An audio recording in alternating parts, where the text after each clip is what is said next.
So, friends, from today we shall be beginning the blessed study of one of the very important Upanishads, the Svetasvatara Upanishad. Today we shall try to get an introductory feel of what do we mean by the study of Upanishad, and then maybe from the next class we shall get to see what this Svetasvatara Upanishad is. It is, let us begin with the opening prayer, the peace chant.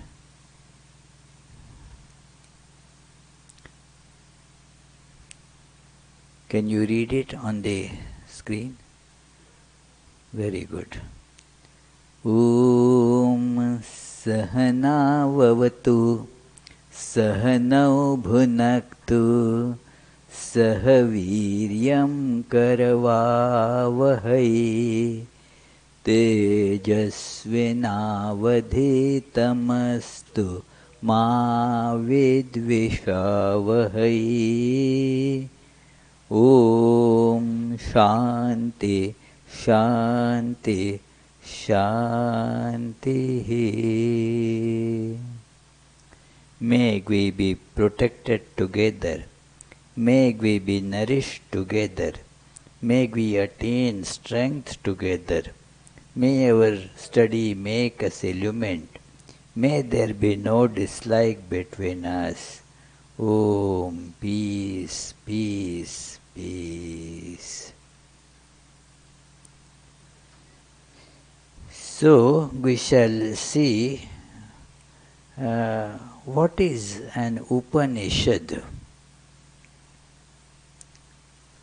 The word Upanishad, many of us have heard, and first question that even those who know about it should think is, what is that we are studying? It is obviously certain books get called Upanishads, but let us see what it really means. And it is the Upanishads form a major part of what is called the Vedic literature, Vedas. Vedas is the basic and most authoritative Hindu scripture. It is a huge collection of various types of teachings and instructions. So, its hugeness you can realize that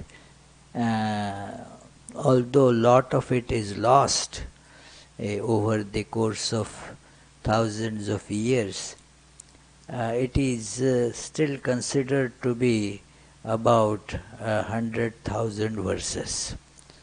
So, of these 100,000 verses, there are parts, And what knowledge does it contain?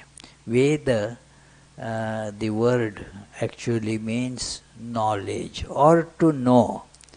Veda, when used as verb, means to know. And when used as a noun, it is knowledge. So it is this knowledge. Now we may say there is so much knowledge, and so every knowledge, can it be called Veda? No, there is a technical meaning to that. For example, our Prana there has some books that he is in his university work, PhD work he is using. That contains lot of knowledge. Will that be called Vedas? No. Will you call that Veda? No. It is, it is a very involved study that you are doing, but that doesn't entitle it to become Veda.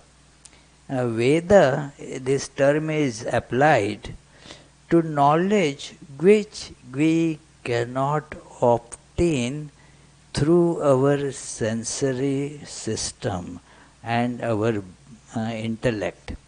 Something that we cannot obtain through our body, mind, and so forth. See, we have some knowledge that we can obtain through our body, mind, and senses. But there are so many things that we cannot basically learn from our body and mind. They transcend our body and mind. For example, just think about it. What happens to a person after death? Where does a person go after death? Now, basically, this is beyond the arena of science because it cannot be perceived through senses.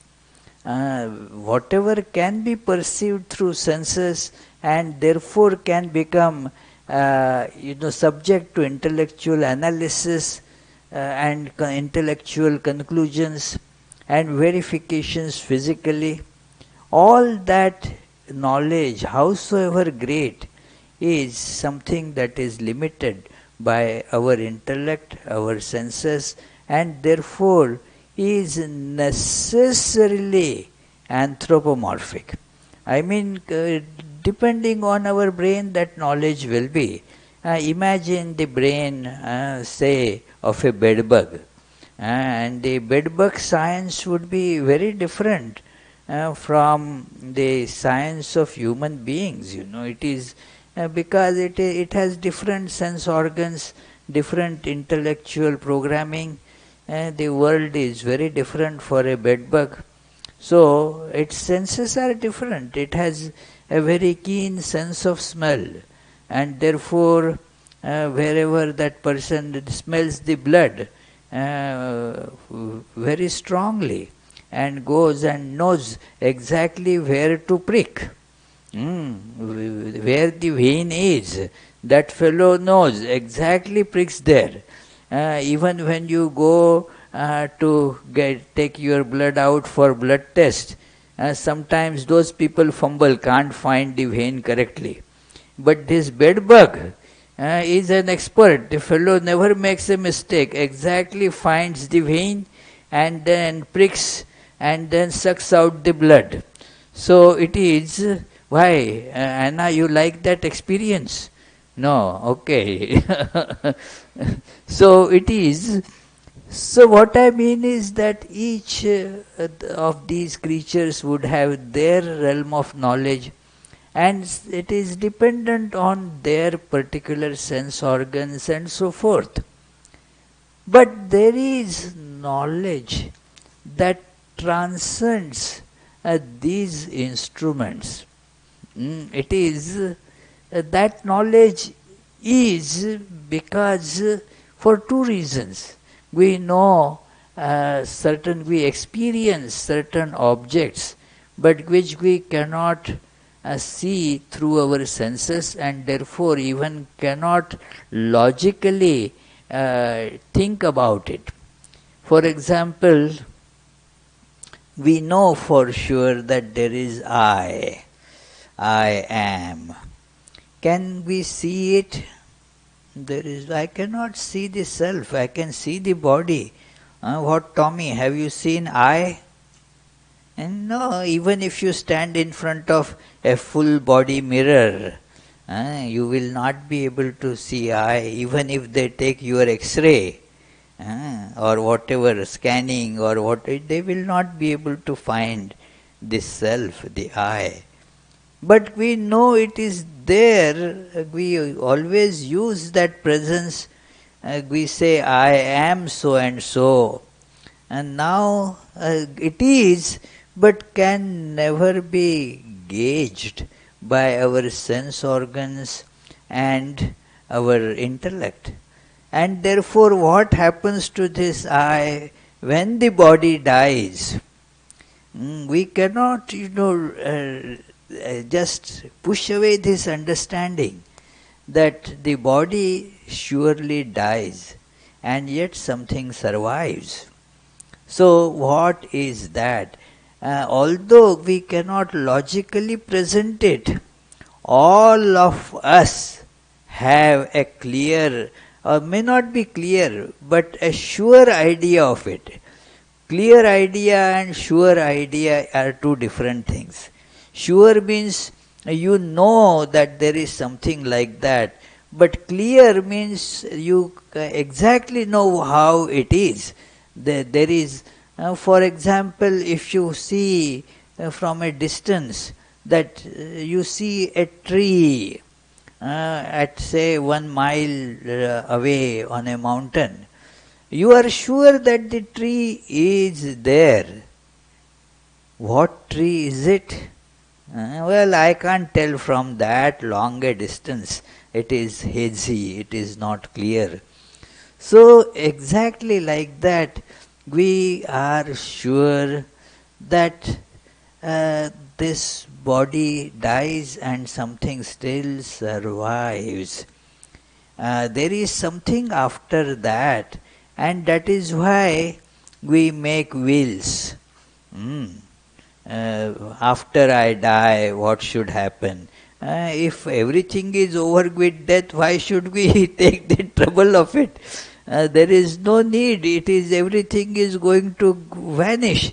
But there is still that how I should be buried. Why should you care about it? How you should be buried or burnt, and where should you be buried? And there is no reason. And yet you will see this is universal. That people say that I should be given such treatment after my death. That means there is I that survives after death. We believe it, we accept it. But what happens to that? Where does it go? What shape does it take? These are questions which come to us but are basically beyond the scope of our senses and intellect. Moreover, we see many different types of phenomena and based on that we have some understanding that there is something, some time is auspicious, some time is holy, but it is not intellectually decided that how it works, but still we have faith that it is.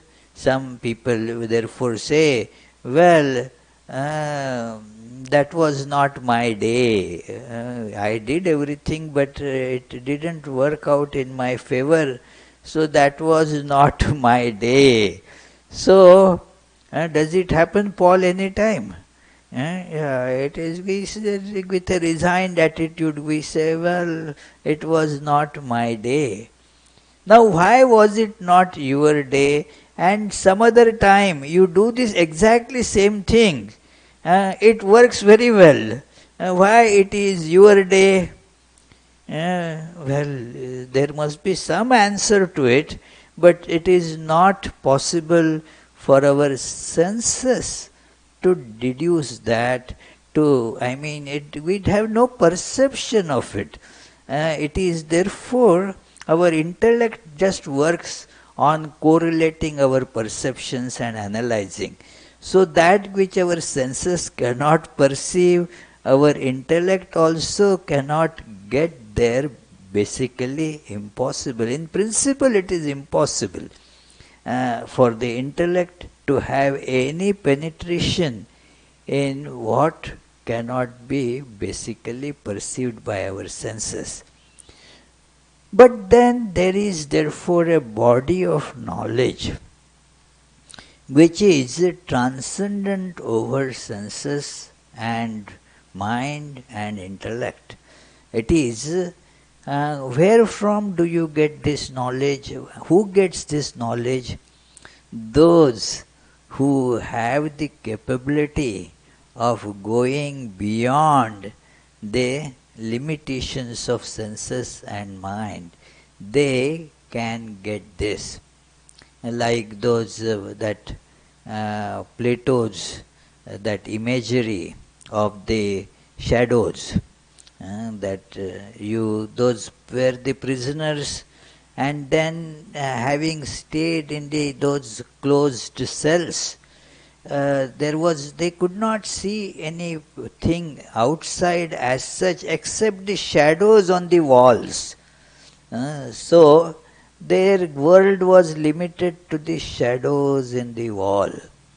And therefore, if they are exposed to something that is beyond these shadows, imagine some of them escapes the cave and then sees things and then communicates the experience with these people, that what you see is very limited, it is not, it is only partially right. The world is not exactly as you see, it is much more than what you see.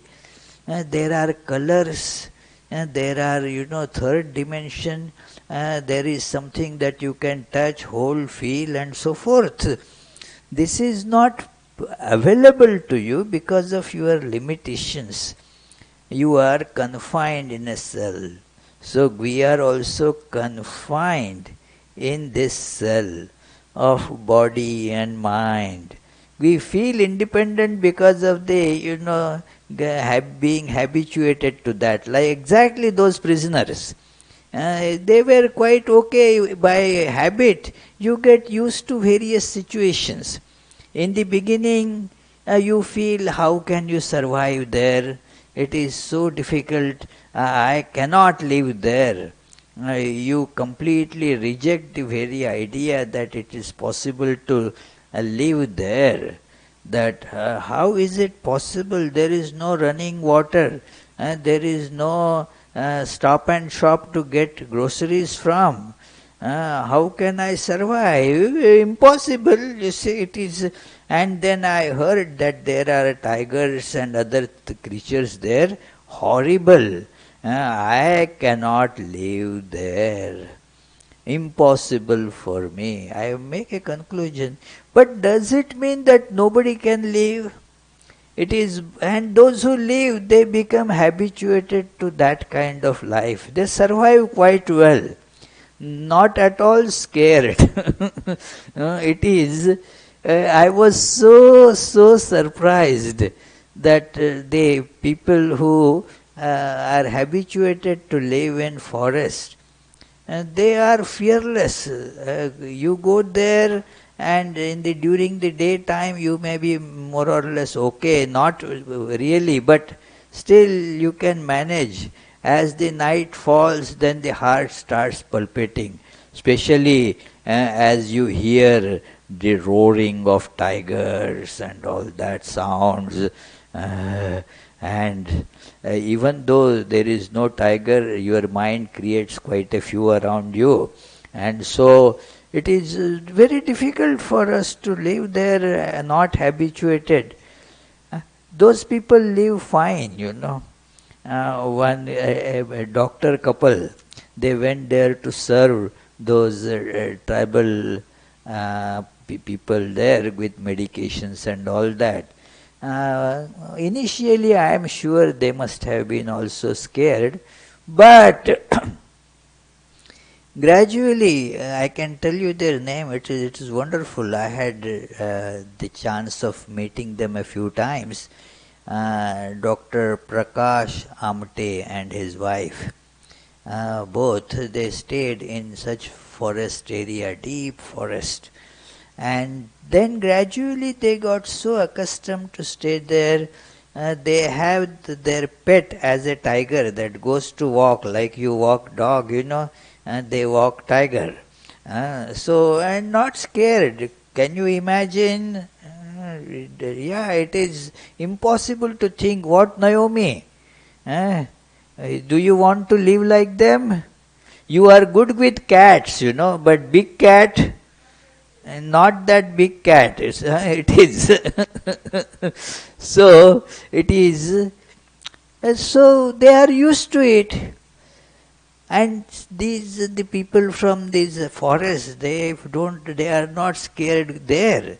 When they come to say big city, like New York, they get scared. Well, the tigers are better. These big cars and all, if it runs and hits me, what can I do? Always scared. It is big noise, a lot of sounds.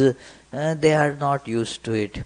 So, this is something. Suppose a person who is from a very completely different surroundings comes and tells us about all that, then that becomes the source of knowledge for us. The one who has transcended this cave of human intellect and all that, they see things without all these scales on their eyes, and therefore what their words become source of transcendental knowledge for us.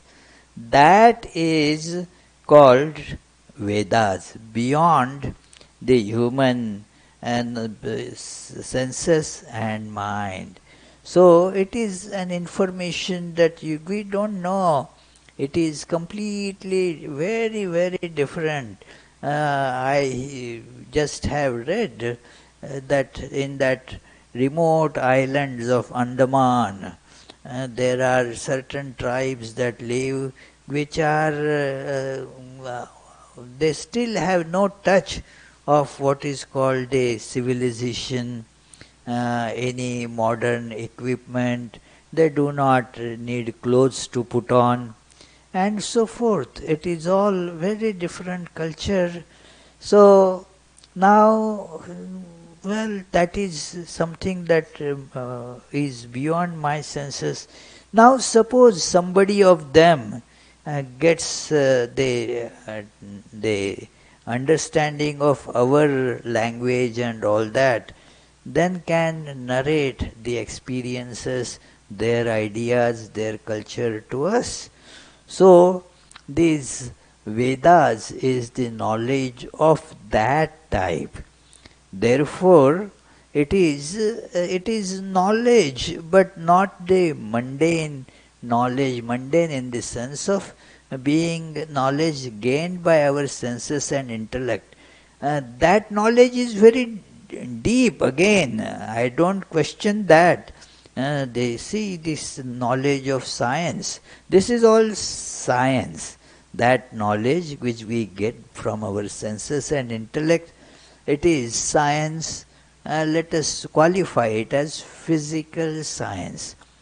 And it is huge. The body is huge. That is, look at so many different fields of this knowledge. Thousands and thousands of highly developed different disciplines, developed and developing every day. It is, even if you want to study one particular stream, you can spend your whole life and still feel humble about it. It is, for example, our Prithvish studies some history. Now, how it takes up some, you get some idea, but what? You need to study more. That is what you feel. Oh, I need to study more of this. And then it becomes further involved. Then there are so many new books coming up. So you cannot get really to an end of it. It is huge. But then that knowledge is not Vedas. Vedas is the knowledge which comes from going beyond this cage. It is a very limited cage, friends. Tremendously limited. It is Exactly, that analogy also really is, I should say, very generous analogy of these shadows and all that. The world beyond the body and mind is immense, and that knowledge is, when it is presented in our language, that gets called as Vedas. Now, this set of scriptures has two different parts, two separate, clearly separate parts. One is about fulfilling our various desires that we have. We have so many desires and yet find that here we cannot fulfill them properly. Like we want to say have a very perfect family life, and now it is, soon one realizes that there is nothing like that. Only in the heaven you may find a perfect family life. It is so, therefore, now one has a desire but sees soon that here it is always fraught with contradictions. It is, you cannot have any resolution of contradictions here. It is, and so you feel that there must be a way to get to that uh, very nice life in a family where I will have no dearth of money, and my spouse will always do what I want, and yeah, my children will be fully under my control and do my bidding, even as they grow up. So you imagine a situation. How can I do this? Is there a way to get that? And then the Vedas tell you that okay, you do these sacrifices, do these worships, and thus you will get to a better situation in life. So these are certain sciences, certain things that okay, do it on this auspicious occasion. Which occasion is auspicious? Our science cannot decide that. Science can tell you about various constellations, stars and all that. But why should a particular constellation be considered auspicious and some other inauspicious?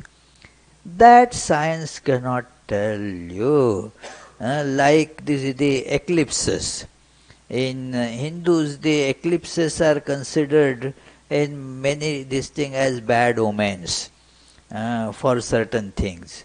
They are good for certain things, but in many these, in a solar eclipse and lunar eclipse, or you should not do this, you should not do that, you should not eat the food and that was cooked during that time. One should not actually cook at all during that time. So many restrictions. There is no scientific explanation, conclusive explanation for that. Some pseudo-scientific explanations galore, but there is no such explanation why it is considered inauspicious. Well, because the scriptures tell that, Vedas tell that, Vedas are therefore, they are the authority. You go to that authority because in spite of all our so-called scientific attitude, we cannot shake off this idea that certain days are auspicious, certain times are auspicious, on certain day we should do this. To make an event auspicious, we should pray to this god or that god, all those things. And it is across all different religions.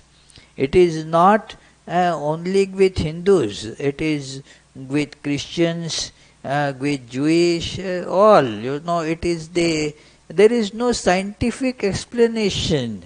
And so, like that story about Niels Bohr, one of the champions of the scientific thought and the father of quantum mechanics, Niels Bohr. So, on his house also, his friend saw a horseshoe has been nailed, out on the door. Because there is a superstition. Why, you also have on your house? No. That it is auspicious. A horseshoe, other things, okay, not a. So it is. He had this horseshoe, and his other scientist friend accosted him about, hey, do you believe in such things? And he replied, absolutely not. But I heard that they work anyway. I don't believe them, but they work, you see. It is that we may not believe, but there is something inside that it is. That story of a very well-known atheist in Maharashtra of that times, old age. Atheism is not just a modern phenomena. And then his friend saw him coming out from a temple. You are atheist, why did you go? Well, I believe that there is no God. But tomorrow an important case is coming up in court against me. So, who knows there is? I don't believe, but there still can be God, who knows? And I don't want to leave any stone unturned, you see. So it is, we all have that feeling. It is, there is, therefore, where from that comes? And we all want well-being of everyone. Especially, I don't care about others, but myself and my close family members, they should be in a good condition. They should have no calamity coming their way. They would have good money. They should be well settled and so forth. It is all these things. So now where do you get these ideas and where do you get the information about it? That is all this first part of Vedas, called the work portion, karma kanda. And that, observe this particular day as auspicious, do this worship on this day, recite this mantra for this, do this particular sacrifice. Do you want a son to be born to you? Okay, then perform this sacrifice. Then a very good son will be born to you. So many things these they tell. Some people see the horoscope and all that, and then they say, based on this the ancient recordings, that no, in your luck there is no son at all. You won't get a son. Now, how do they know? Well, there are all such things. Because you were born on such and such constellation, you won't get it. So there are hundreds of such things. So that is called the karma kanda portion. To fulfill your desires, you keep on doing various different works. Now just as here, so also you do it hereafter, for the good hereafter. For here, whatever you know, according to that you work. Like, yes, I want this job, let me apply for this. This is something that we know by senses. Our intellect and senses tell us that if I want a job, then what should I do? Huh? What should I do, Abhijit? Apply, isn't it? Yeah, if I want a job, I should keep on applying. So this our senses and intellect is enough to tell. But then to get the job, giving applications is not enough. It is necessary, but may not be sufficient. So let me do a particular worship to particular God. That okay. So and this is again not with across all religions. Oh, I put a candle for this in this church. That for this goddess of luck. So you put it there because you want a job. And so you do all things, not just sending applications is something that you understand through your senses and intellect. But then you know that that may not be enough. That is not enough. You need to do something else. So, okay, that do some. Yesterday there was the Ganesh Puja day. In India, this is all Ganesha, God of auspiciousness. On a road from that in Assam, Guwahati to Shillong, and there was a very small shrine, not even a temple of Ganesha, just roadside. And all the vehicles that would just may not even stop. Some used to stop and get down and do salutations. But while the traffic is on, everybody, including truck drivers and all, irrespective of what their religion is, mostly they were not Hindus, but yet take out some money and throw it there. And the money became so much, they built a big temple now there. It is a huge temple now. It is. Now why do they do it? They are not doing it for charity. It is, well, that will be auspicious for us. It is, may that God be auspicious for us. So this is that kind of scriptural part, the karma kand, that it is, and it has the major aspect of it is that dictums, do this, don't do this. You have to eat such and such this, do fast on that day, eat only some kind of food on that day, do not, or eat only the fruits for that day.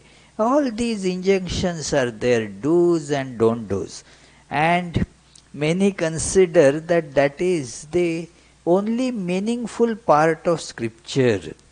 This karma kanda, this work portion.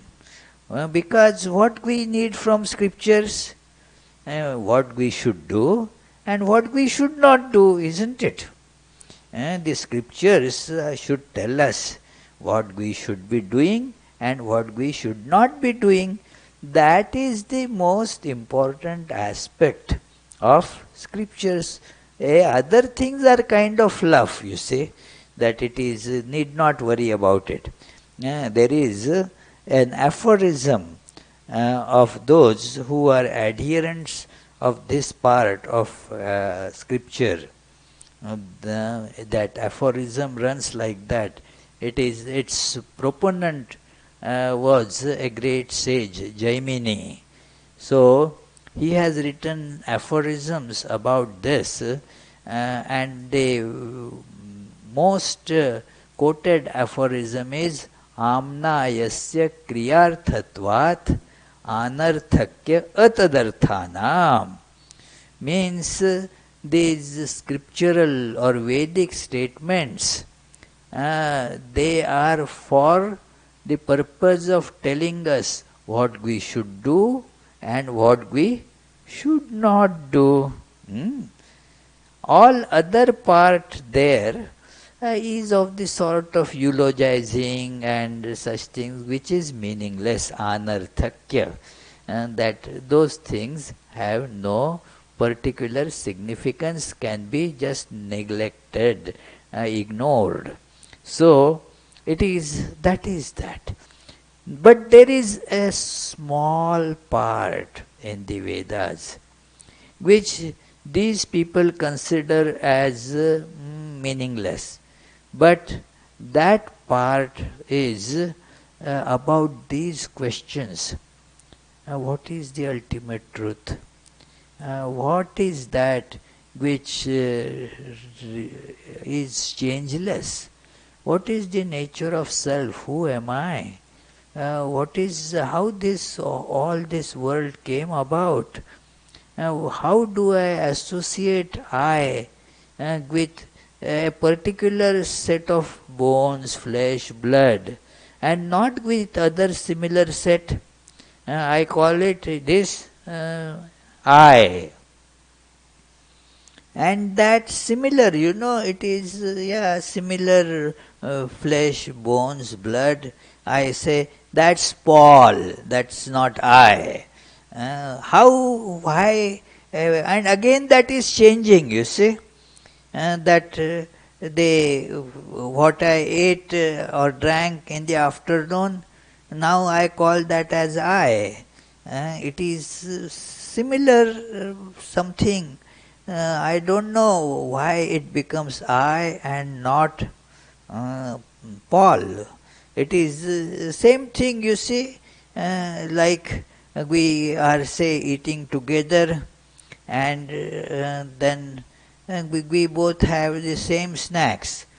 Now what I ate, how it became I, and the same thing Paul ate, it became what? Huh? Did it become Paul? Huh? Yeah, exactly. It became he. He says me. Yeah. So it is like this. So these are all very fundamental questions about who is real, what is real. They deep questions, uh, very philosophical in nature, and also one sees that these are very, very important questions in life. Without getting the answers for these, the life is meaningless. It is the life is all centered then on getting to know these answers. And these answers are not just to be known intellectually, but have to be experienced in life. So this part, it is so small. It is just about 4% of the Vedas. So small. And this part is called Upanishads. It is also called, it is the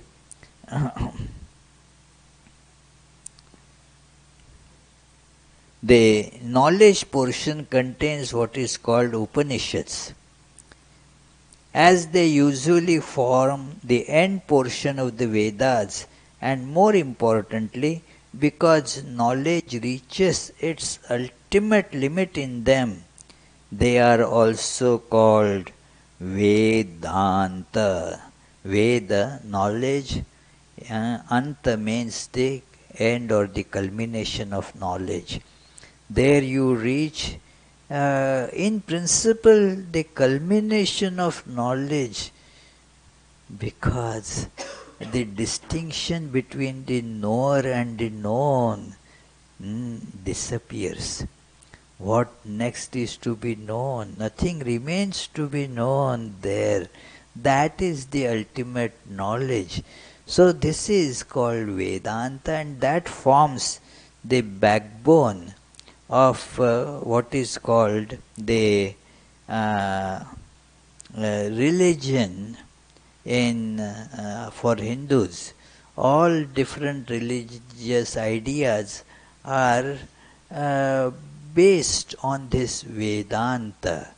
The word Hinduism therefore is a misnomer. It is because it has a geographic connotation. So if you take that geographic connotation literally, then I am not a Hindu because I don't live in that geographical region, you see. It has actually not much to do with the geography, but these ideas, these principles of life. And so it is Vedanta. We search for the ultimate truth.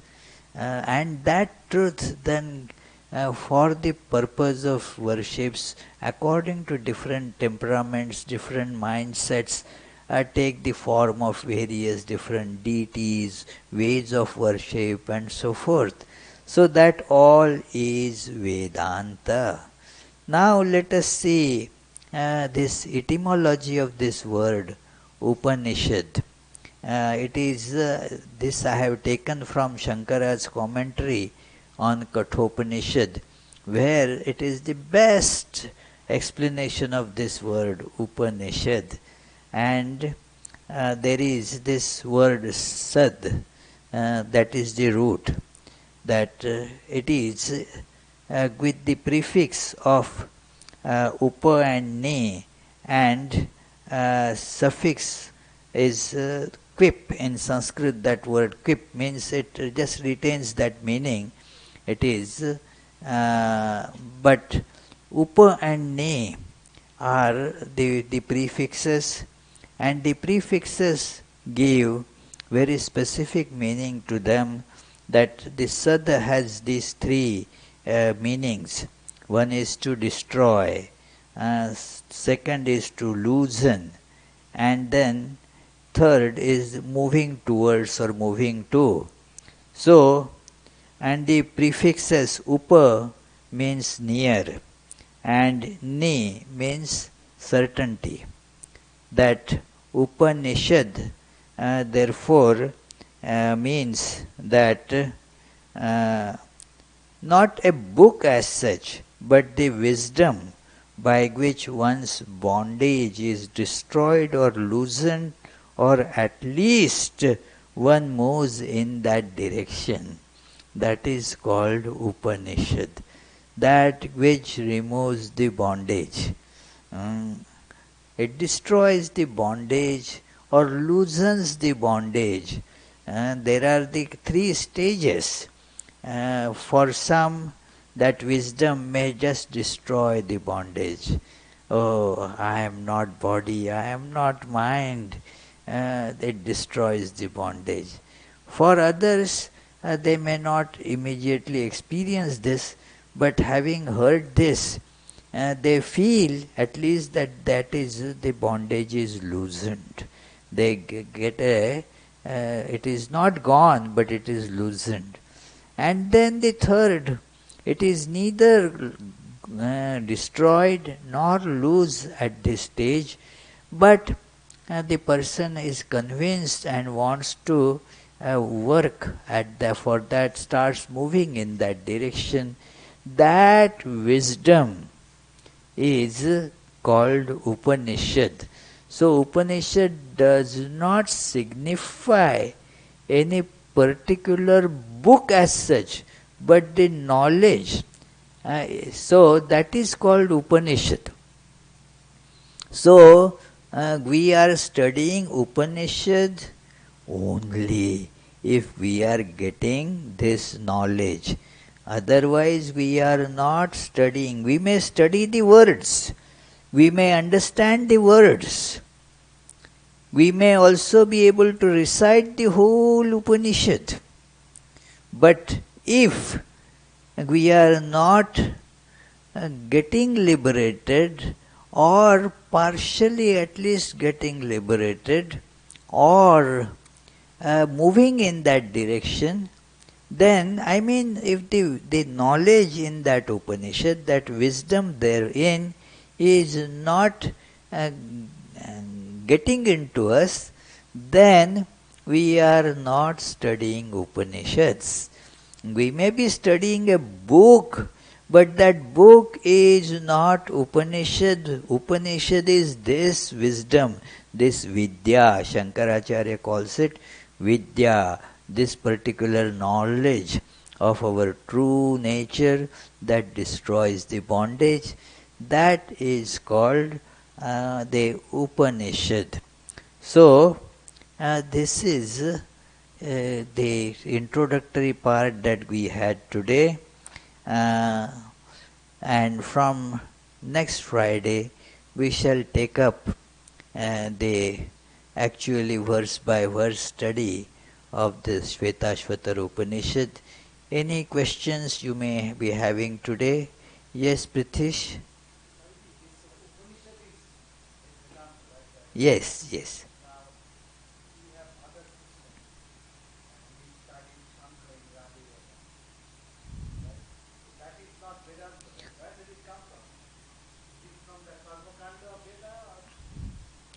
Uh, well, it's a good question.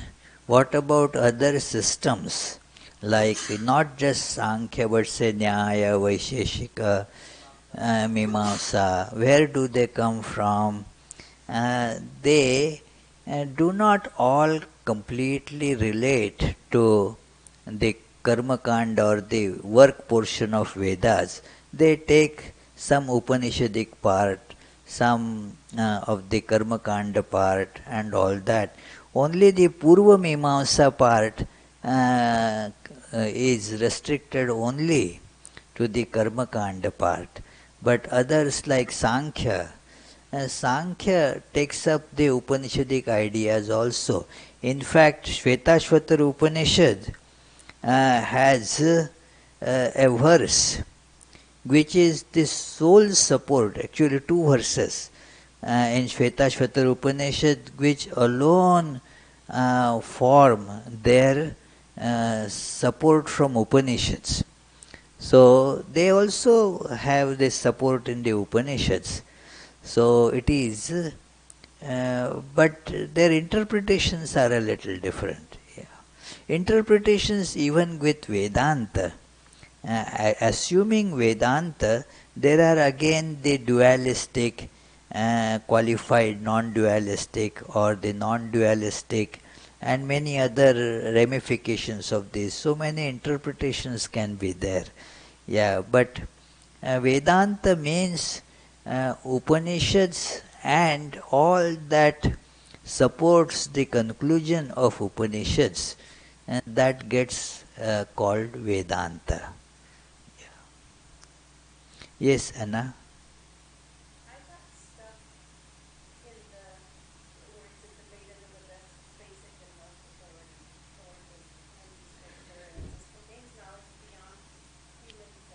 Yeah.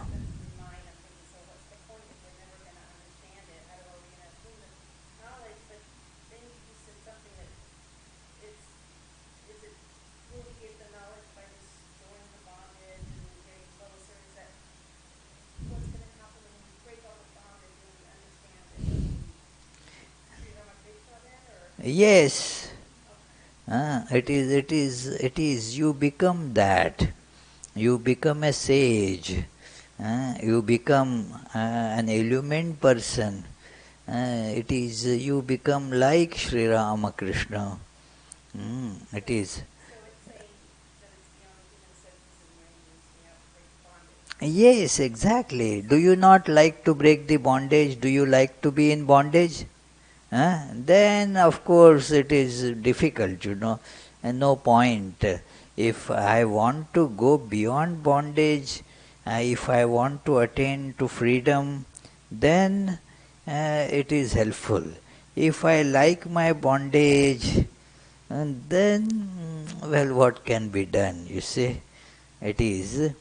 But maybe still you can listen to it, you can study it. Maybe after some time you will start thinking about it. Oh, Okay, yeah. They spoke of freedom. I am tired of this bondage.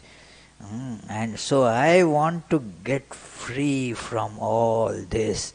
Sometimes everybody gets that feeling, especially when all those bondages start really uh, becoming very torturous. Then you want to become free. But we lose the sight of it. We just try to make the bondage a little pleasant. Instead of, getting out of the prison, we see that how I can get a little more facility within the prison, you see. so, uh, but sometimes one feels that no, I have to break through the prison. And then you remember what you had read. Oh, yes, I am truly infinite. Yes, I accept that. How can I be just limited? No, I have to experience this truth. Yeah. Yes, Charlie? Well, now that I'm part of the Vedanta society, I'm fairly confident that we survive the body. But when I was younger and I was an atheist, I didn't think we survived the body. So is everyone sure that we survive, or is it just in your religion? No, everybody knows, although everybody doesn't like to admit. See, it is at certain age or at certain state, let us say. In certain state of mind, one feels, no, I know everything. I know that there is nothing after death. But when you yourself question or probe, you feel confused that you do not know much. It is so, therefore, you turn to learn more, and so you tend to accept that there is something that survives the death. Mm. It is very simple logic, the body changes, you remain the same. That is the basic perception. That the same person who went to work in the morning to whatever oasis or and then came here in the evening. Are they two different persons? You don't say that they are different persons, but the body changes. In between, the body changed. Mm. So now, while the body is changing, you remain the same. And so the body dies. Because death is the name of a particular stage of change. And the body changed to that extent. So you still survive. Since you survived the changes that were happening, it is you survive that change also. Does it not make sense? Hmm? Yeah. And so it is when even those atheists also, when they ponder about it, then it means sense to them too. It is so therefore there are really no atheists. The atheists are those then who they don't believe their own existence. It is therefore, truly speaking, I have not encountered any atheist. It is one can speak many things that I am atheist, but it is like somebody announcing I am asleep. Ah, you know that the fellow is lying. If he is asleep, how can he announce that I am asleep? So similarly, I am atheist is basically a lie. I think Alicia may have been asking if it's not the mind of the senses, then how do we know the truth? Well, it is because you see, how do we know by going beyond mind and senses. You will know how can that idea be given to you while you are caught in that. Yes.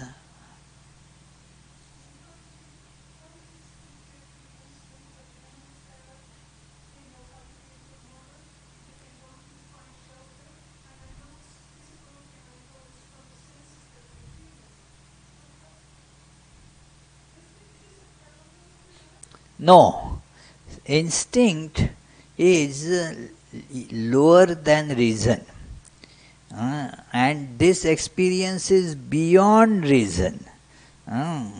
It is instinct is a much lower form.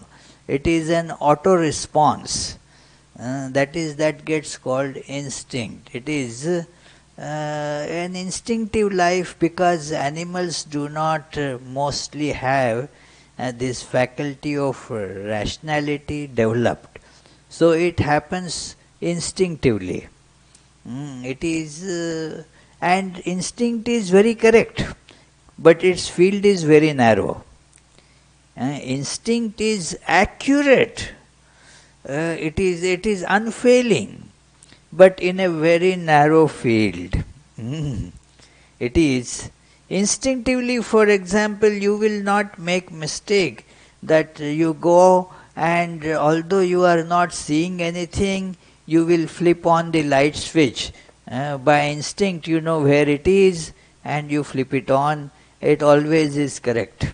It is, but by reason you expand that. Instinct cannot tell you about, calculate and tell me that how much interest I will get after 7 years if I have this deposit here. That is not job of intellect. That is I mean job of intellect. That is not job of instinct. Instinct cannot tell that. And that is why animals do not have this money problem, they don't have any money because that requires abstraction and lot of intellectual process, you see, to think of money, think of investment, think of getting interest, then all this, marketing and so forth. It is that requires intellect. So, intellect is a step ahead of instinct. And intuition or the spiritual experience or going beyond senses is a much higher experience. You will do very well to read one very important lecture by Swami Vivekananda on this topic. The title of that lecture is Instinct, Reason and Intuition. Please read and tell me later. Okay? Very good. Yes, Girish?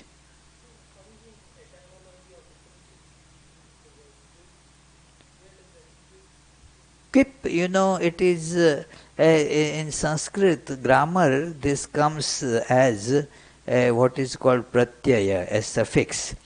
And because that sada is, it is there is it is half vowel there, not full vowel. Only the consonant part is there, sad. The vowel is missing. So that quip adds that to it without changing its meaning. So it is quip is a suffix that gets added to it, and then these are the prefixes. That is a grammatical thing, you don't have to worry much about it. It is, of course, you had been studying Sanskrit grammar, so you may know, okay. So let us conclude with the closing prayers. Tomorrow there is the day-long meditation. There is, of course, the usual guided meditation part from 11 to 12. and then there will be the day-long meditation. It will be silent meditation, and people are welcome to join meditation for whatever length of time they want to, but they must come here before 12 o'clock. At 12 o'clock the doors will get locked and they will reopen only for the evening arati at 6:30. So you can leave any time, but the doors get locked behind you. So that is how the tomorrow's meditation program. Day after tomorrow there is a special lecture. In the flyer it is mentioned that Yogatmananda will be speaking on some reality and surreality, but it is changed because we are getting a very special guest, a Swami, Swami Sarvasthananda from England. He is visiting for a short time and he is coming on Sunday. So I requested and he obliged to speak, but he said I cannot speak on that kind of topic. It is, forget it, that's beyond me. So, but I will speak on Swami Vivekananda in Gujarat. That Swami, before being posted to England, was in Rajkot in Gujarat part of India and has collected lot of material and information on this. Interesting. So that will be his lecture. And after the lecture there is a music concert by very celebrated singer Shantanu Bhattacharya, coming from the tradition of Bade Ghulam Ali Khan and such. So you can come for that as well. Let us conclude with the closing prayers. Om Shanti Shanti Shanti Hari Om Tat Sat Shri Ramakrishna Arpanamastu.